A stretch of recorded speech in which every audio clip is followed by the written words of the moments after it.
நம்ம என்ன கவனிக்கணும்னா, தன்னுடைய மனைவி அவங்க முஸ்லீமாக இருக்கல, இஸ்லாத்தை ஏற்றுக்கொண்டு வருகிறார்கள். ஆனால் இவர் பிறவியிலே முஸ்லீமாக இருக்கிறாரு.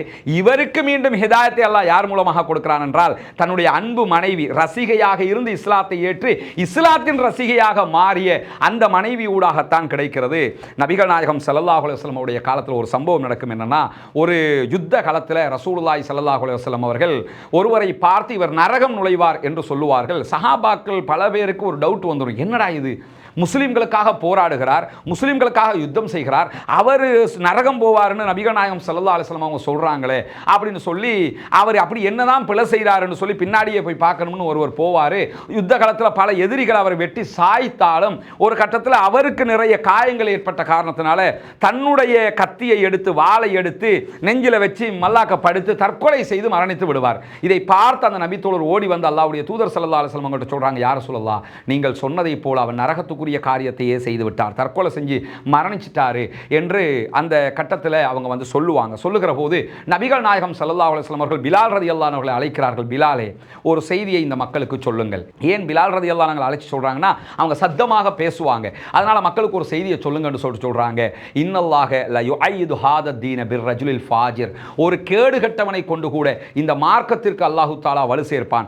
மரணித்தவர் பிழையானவர் தான், ஆனால் அவர் மரணிப்பதற்கு முன்பதாக பல எதிரிகளை கொண்டிருக்கிறார், அவர் மூலமாக இந்த மார்க்கத்திற்கு அல்லாஹ் தஆலா வலு சேர்த்திருக்கிறான் என்று ரசூலுல்லாஹி ஸல்லல்லாஹு அலைஹி வஸல்லம் அவர்கள் சொல்லுவார்கள். சஹீஹுல் புகாரி, முஸ்லிம் உள்ளிட்ட நபிமொழி கிரந்தங்களிலே பதிவு செய்யப்பட்ட ஒரு நபிமொழி.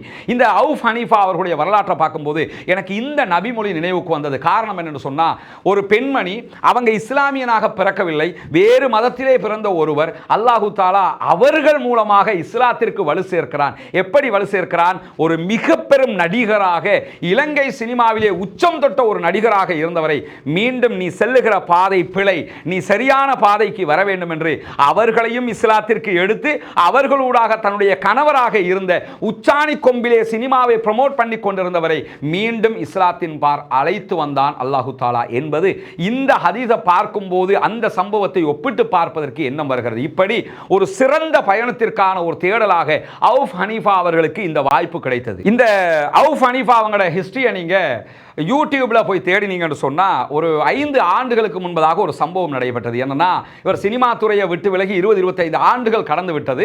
அவர் எங்க இருக்கிறாரு, என்ன செய்கிறாருன்னு அந்த ஊர்க்காரங்களை தவிர யாருக்குமே அது தெரியாது. இப்ப இருக்கிற இளம் பிள்ளைகளுக்கு கூட அவுஃப் ஹனீஃபா யாருன்னு தெரிய வாய்ப்பில்லை. ஒரு ஆஜியார் ஒருத்தர் இருக்கார் ஊருக்குள்ள, இப்படி நினைச்சுக்கிறவாங்களே தவிர இவர் இப்படி இருந்து வந்தவர் என்பதை நம்ம பல பேர் தெரிஞ்சிருக்கிற மாட்டோம்.